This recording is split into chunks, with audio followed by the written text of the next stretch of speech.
Good morning, children. Today, in the lesson 2, business activities, we'll study about the types or branches of commerce. It consists trade and aids to trade. Trade means buying and selling of goods, which involves the exchange of commodities for money. Traders serve as a link between producers and consumers. They help in directing the flow of goods to the profitable markets. If the traders are not involved in the business, the producers have to go in search of consumers. Trade also includes other parts of commerce such as transport, insurance, warehousing, banking, and advertising. Different types of trade. Domestic trade. It is an internal trade, refers to buying and selling of goods and services within the geographical boundaries of one country. Both the buyer and the seller belong to the same country. It is also known as home trade or internal trade. It can be further divided into two categories, wholesale and retail. Wholesale refers to buying the goods in bulk from manufacturers. The person who buys in large quantities are called wholesaler. He acts between the producers and retailers. Retail trade. It refers to buying the goods from wholesaler or manufacturer and selling them in small quantities. He is called as retailer. He acts between wholesaler and final consumer. The second it is foreign trade. External trade refers to buying and selling of goods and services between different countries. It is also known as international trade. It is further divided into import trade, export trade, and entrepot trade. Import trade. It means purchasing goods from other countries. Example, India buy petroleum from Iran and Iraq. Export trade. It means selling goods to other countries. Example, India export tea to USA. Interport trade. Buying from one country and selling to other country is called interport trade. Example, India buy oil from Iran and then sell to Bangladesh. Why these terms are interchanged? In reality, commerce is a wider term and trade is a part of commerce.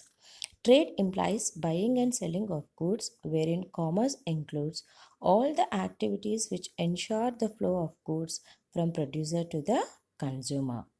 Commerce consists of transportation, warehousing, banking, insurance, advertising, and packaging. Transportation. Transportation refers to goods or passengers taken from one place to another.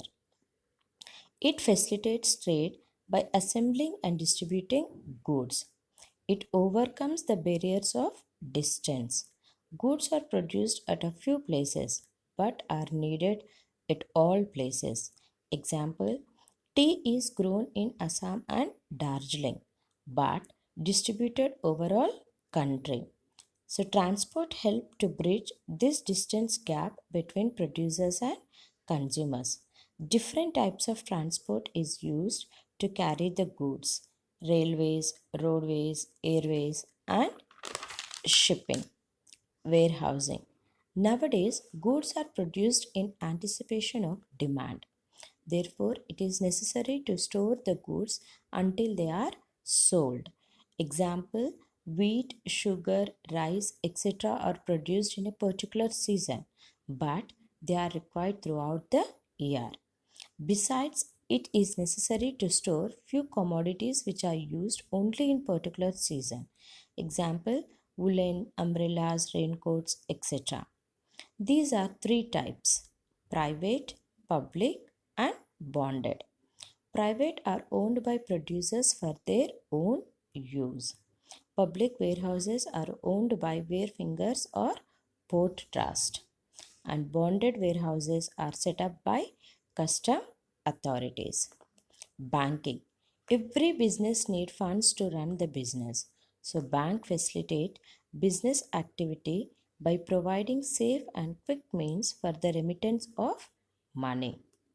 Insurance. Business involves several types of risk. Insurance remove all these differences and protect the businessman from several types of risk. The compensation is paid to those few who actually suffered the loss.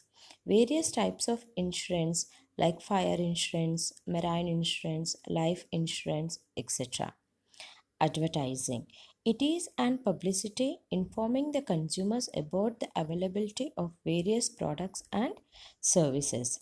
The main purpose of advertising is to create demand.